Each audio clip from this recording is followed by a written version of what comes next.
The infamous Kent Rosenblum is up next. Yeah, I told him that you're going to be no Zinfandel jokes because they would take his entire time. As you all know, Kent loves Zinfandel because Kent came from Minnesota, and so Kent described to me. I said, "Well, why did you start thinking about wine?" He said, "Well, I was a veterinarian with a good sense of smell." And I said, "Yeah, it smelled so bad that you decided to get out of the veterinary business and be in the wine business? What was it, Kent?" Well, no, I decided there were a lot better smells than what I was dealing with, you know. No, and you're right. Basically, I'm a veterinarian from Minnesota who sort of fell in love with wine and had the sense of smell I never knew was good for anything, right? So got into it in the 70s, made the first 5 gallons in the basement in 72. That was not Zinfandel, was it, Kent? It was not. No, it was at that point we called it Johannesburg Riesling. And but the good thing was we didn't kill anybody with it. And so we made some more, and then you and Doug had similar experiences of not killing people with your first wines. That's faint praise, my friend. I know. Well, it's this chronic illness thing, you know. Yeah. So anyway, I got reading, got tasting, went to Europe in '74. Kathy and I did this wine and ski trip for 6 weeks, and bought a little car for $400 and drove it 6,000 miles and tasted a whole bunch of wines and skied a whole bunch of hills, and came back and said, "Oh, you know what? Our favorite wine is Zinfandel." And well, that was a good thing to learn in Europe. No, we didn't taste it here, but we tasted everything else, right? So, and we'd always been enamored with the wonderful single vineyards of Ridge back in the early days, from Fiddletown and Geyserville and all different places they went. And so we started looking for Zinfandel. And, of course, back then you could buy great Zinfandel for $400 a ton. Yeah, when I started, it was $300 a ton. You were getting skinned. Oh, man, I know. Yeah. I should have driven a better bargain there, but... you were staying too far south. Yeah, I know. So anyway, we started a little winery in '78, and really it's because we were making so much wine and we're giving it away to our friends. We said, well, I told my wife, Kath, why don't we start a little winery and we'll sell it to our friends? And she said, oh, that's a good idea. We didn't have any kids yet, and it's 1978, and so we made our first 400 cases of wine. And what were you selling all that expensive wine to your friends for? Oh, I think it was like $7.50 or maybe $8. And that first wine came from a vineyard in the town of Sonoma called the Cullinan Vineyard. And I think I was down at a veterinary convention, and I got a call from the grower. He said, well, Kent, you better come look at these grapes. They're like 27 sugar or something. Yeah, I said, well, I'll be back tomorrow. I'll come up and look. And by the time I got there, they were like 32 sugar, Even better. So I said, well, we picked them and brought it in. And, of course, this thing took, like Larry says, forever and ever to ferment. We had these old dairy tanks we'd brought out from Minnesota and finally pressed it, put it in the barrels, and I'd go measure it every day, and oh, geez, it actually dropped a tenth of a point. Well, anyway, finally I got tired of doing that, so we bottled it with about 1.5% residual sugar. And what kind of alcohol? Oh, it was close to 17. 17, yeah. Yeah. And I thought, wow, I don't know if this is going to sell. And as soon as people tasted it, it was sold out in 2 months. Yeah. It was amazing. So the next year I was more in tune with things, and the same vineyard I picked at 23, but it only soaked up to 26. And that was our first gold medal in Orange County, which was kind of a nice award for, a little budding winemaker. And I have to say, we originally tried to start in our basement in our house in Alameda, But we You had friendly neighbors, didn't you? we did. And they were good people, but they just didn't want a winery in the neighborhood. So they invented a lot of stories, like some of our politicians do. Like, no. Cesar Chavez was going to be picketing, and, the house would blow up, and we were probably going to have a meth lab because we could. Yeah. Well, so the city council heard all this stuff. With the amount of alcohol you had in your wines in those days, I can understand why they were worried about explosions. Who needs meth labs, right? So we went out and rented a little building in Oakland for $125 a month, and it was the former Dead End Bar right next to the Amtrak depot, and that's where we started our winery in 1978. Doesn't sound auspicious to me. I know. It was pretty cool because we're in this really high-end neighborhood, 2 houses of ill repute and a soul food restaurant, but they were good customers. And you had a card room in the front or in the back? Well, the card room was in the back. There was a barber shop in the front. Right, yeah. Yeah. So we transformed. So in that. other words, you were running a clip joint. I know. No. Any way to make money, but we paid the rent with 1 case of wine sold. So it was kind of those days, and I was still running the vet practice full time. And by the way, anybody wanting to get in the wine business, I tell them don't quit your day job too soon. Larry already knows that too. But but anyway, moving forward, we kind of grew and we grew. We did sell all our wine to our friends the first year, but then we ran out of friends, and so we had to go sell it in the marketplace. Which is why you run all over the world these days trying to make new friends. New friends, yeah. Sign up here, please. So anyway, we moved to Emeryville, another fine winemaking town in The old Vidercrest winery, right? the old Vidercrest. Yeah. There we were with St. George Spirits, and I think this is an interesting story. We were there, and we had 2 little kids now, and my wife Kathy says, "Well, Kent," she says, "you're at the practice all day and you're at the winery all night, and I need some help with the kids, and we're not making any money at the winery. Why are we doing it?" I said, "Oh, Kath, because we love it." But I said, we love to drink good Zin. But I'll tell you what, if we don't make any money this next year, we'll just sell everything off and we'll be done. And okay, so, I bought a little time there. And so come along about the spring of that year, I think it was 76 or 75, the guy down the street from Audubon Cellars, Barry Grushkowitz, calls me up, and he says, "Kent," he says, "would you come down and look at this wine I've got here?" I said, "Well, what is it, Barry?" He says, "It's a Zinfandel, and it's been here for 2 years, and it's still sweet. Would you come look at it, see what I can do?" Because I found somebody who likes a sweet tooth, and I think I can sell it to him. There we go. So I went down, and I crawled through the barrels, and I tasted over, and I said, "Well, where's this Zin from, Barry?" He says, "Well, it's from Napa, a guy named George Hendry." And so I said, "Well, and I tasted it. It's a really good wine. It's just sweet." But I detected a little fermentation kind of starting, just a little petulance going on. So, I called George up. I said, "Well, George, I tasted your Zinfandel. What do you want to do with it?" He said, "Well, I want to sell it." Okay, well, how much do you want for it? Well, he said, he thought a minute, I'd have to have $2 a gallon.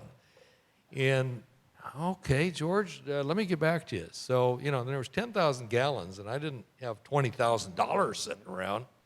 But I brought it I had a little board of directors, and one of my guys just sold his computer business.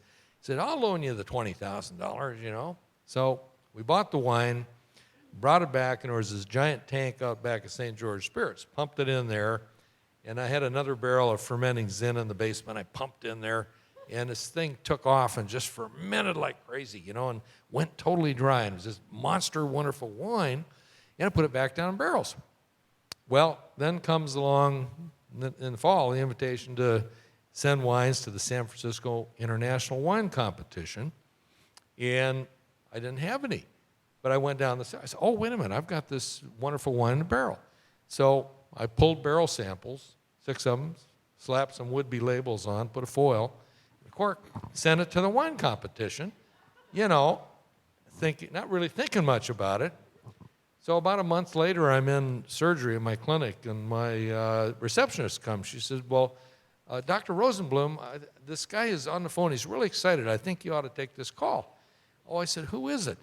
She said, it's a guy named Wilfred Wong. And so, you know, I said, well, hold the phone up to my ear, you know, because I got gloves and all that stuff on. And so, you know, I said, hi, Wilfred. He says, hi, Ken. He said, you won. You won. You won. Wait a minute, Wilfred, take a breath. What did I win? What went on there? And he said, oh, you won the sweepstakes, the whole thing. You won the whole thing. And I said, I did? Okay, that's great. Now I have to bottle this stuff. So not realizing what this meant, within a day, I had orders for about, 1,000 cases.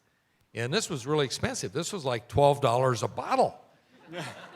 But I hadn't even bottled it yet, so I really had to hustle. And so that year, our income went from the previous year of like $70,000 up to almost $700,000 based on that one wine. So we got to keep going. So I guess Kathy didn't make you sell. No.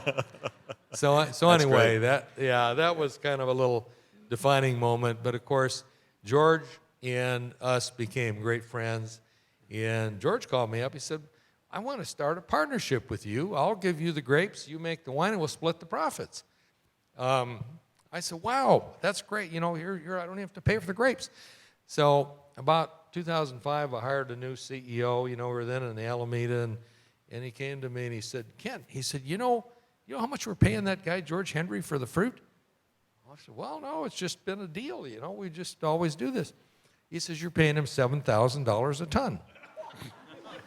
I said, really? Oops. Yeah. So he said, I want to offer George 5. And I said, well, okay, that sounds fair. That's like the highest price in Napa Valley anyway, right? So George signed on for, a year. And the next year we went to renew it. And George said, I'm losing money on this.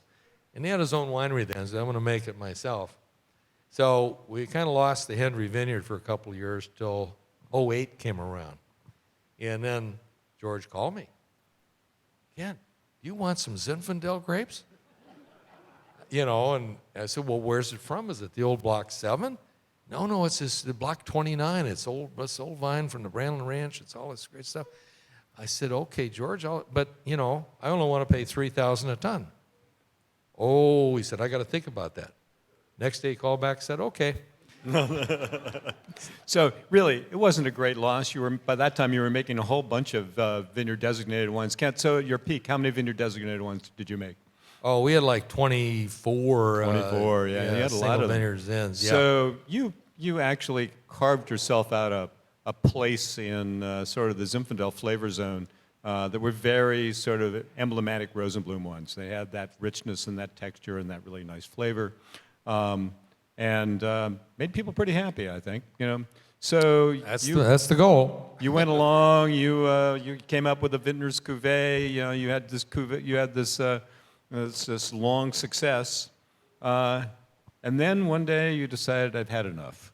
And you sold. And who did you sell to? Well, as you know, somebody comes along and offers you too much money. Yeah. And you say, are we ever going to do any better than this?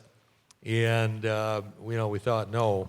And this is a big old long story. I know we only got 11 minutes. Keep it short. You just but So, I think it's not, the interesting part isn't that you sold. I mean, I understand that. Right. But that the transition since you've sold, so you worked for Diageo, the Baccio winery, for what, a couple of years? Was it that long? Couple years, yeah. A couple of years. And then sort of the reality of what Diageo was doing and what you were having to talk about were not exactly the same. No, totally different things. But in the meantime, we still love making wine. So, I negotiated a deal with Diageo. I want to start a little winery that I could make up to 10,000 cases. And you did this. You're one of those naughty people who convinced their siblings or their children that they should be in the business. So Shauna and you do rock wall, of course. Well, we sure did. And my daughter, Shauna, probably some of you have seen her. She's a wonderful girl and talented winemaker. But she didn't know she wanted to be a winemaker.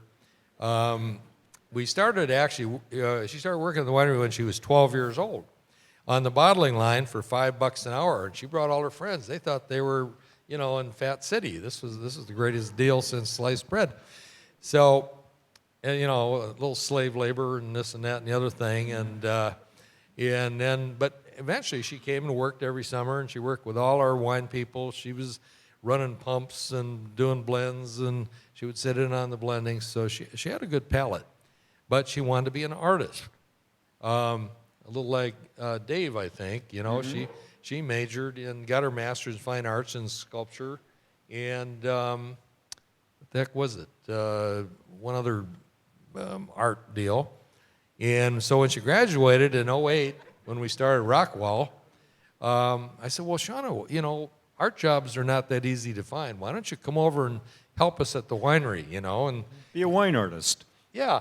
So she jumped in, and before the fall was over, she said, Dad, this is the best art form there is, this winemaking thing, there you go. And so, the next year she kept doing it. So we made her the winemaker. And so her style is a little more feminine, a little softer than probably what I did.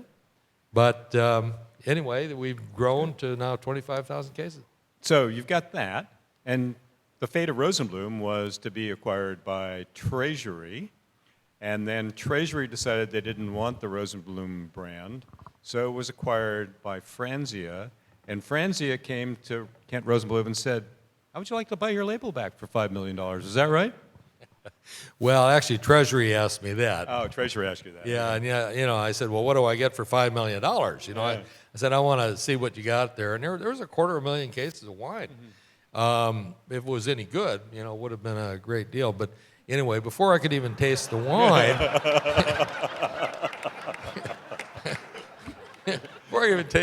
they sold it to Morocco, along with 13 other brands. And so about a week later, Fred Franzia calls me and says, Ken, I'd like to have a conversation with you. Can you come out and talk to me? And, well, Fred, where are you? He's out in Ceres. Where's that? It's not like the World Series. It's sort of near Modesto. So I went out there, and he said, well, Ken, he said, I'd like to, work with you. He said, I lost my name years ago when my dad sold the Franzia brand, and I know how it feels. So I'd like to, work with you and help make the Rosenblum brand great again. And I said, well. We know how that works. Yeah. I said, well, okay, Fred, I'd be glad to help if I can kind of do it my way. And he said, okay, what do you want to do? I said, well, first of all, I want you to be our biggest custom crush client at Rockwall. Oh, okay. Well, then he said, do you need any equipment? Do you need any presses, any tanks? What do you need? Well, I said, I'm going to need some barrels and some macro bins to start with. And that was last year. And so we went through that first year, and it looks like it's going to be an ongoing thing. We've got some great wines. So Kent is making the Rosenblum wines again. Congratulations, Kent. Full circle. Thanks. You want to tell us quickly about these two wines? Because as expected, you've taken more time than usual. Overrun. All right. Well, of course, one wine we made at Rosenblum back in '09, Harris Kratka Vineyard. Great older vineyard out in the Alexander Valley. Actually, a blend of Zin, Petit Syrah, and Carignan. And the original vineyard was kind of planted in chevrons. It was interesting. Like the guy was a sergeant in the Army, and he came back in 1945 and planted 3 rows of Zin, 1 row of Carignan, and then occasionally there was a half row of Petit Syrah. But when we first made this wine, and these guys bought the vineyard. They were our old friends, from wine drinking friends, and they bought this vineyard. They called me up, Kent, I bought this vineyard. Where is it? Marshall and Harris and Sri Kraka in Alexander Valley. And the grapes are going to Gallo, but the contract's up. Do you want to try them? Okay. So, I go look at it. We bring the grapes in the first year we make this pretty nice wine, gets 3 puffs in Connoisseur's Guide, and keeps getting awards thereafter. This is a longer story. It leads all the way up to St. Peter's and Rockpile, but I'm not going to tell that. Don't tell that story. No, Just no. Tell us about Alegria now. Yeah, Alegria. All right. We like to say it's Alegriable. Alegriable. Okay. And So- this course is a wonderful 100-plus-year-old vineyard owned by Bill and Betsy Nachbauer. Have their own label. Yep. Alegria, nice, very, very, very nice people. And for a couple of years, we actually made the wine for Bill and Betsy down at Rosenblum, and so we got to know them pretty well. But this is a typical old vine, except it's got 67 different varieties planted in the vineyard. So I can't even name it all. I mean, there's Negrette and there's Don't try it. It'll Sangiovese. take you another 14 minutes. 14 minutes. But anyway, I think you see, this wonderful, juicy, fruity, great old vine style. And I echo Larry's sentiments about old vines, and I know what Jerry said, but, the reason they're there is because somebody liked what came off those vines. Yeah. And so it's a little selection They're process. survivors, that's Yeah. for sure. Yeah. And as is everybody else on this panel and you too. Kent, thank you very much. Yeah, always fascinating, always Thanks, fun. Joel. So thank you one and all for being here. We really appreciate your coming to Flights. We hope that we have shared some of the stories and some of the history and some of the really interesting stuff that we ourselves have been through. It kind of tells you why Zinfandel got to the way it is now. You can see the controversies that still exist within our own personal group, which is why we're all individuals, all doing individual things, and which is why Zinfandel is the perfect grape for us. So thank you all.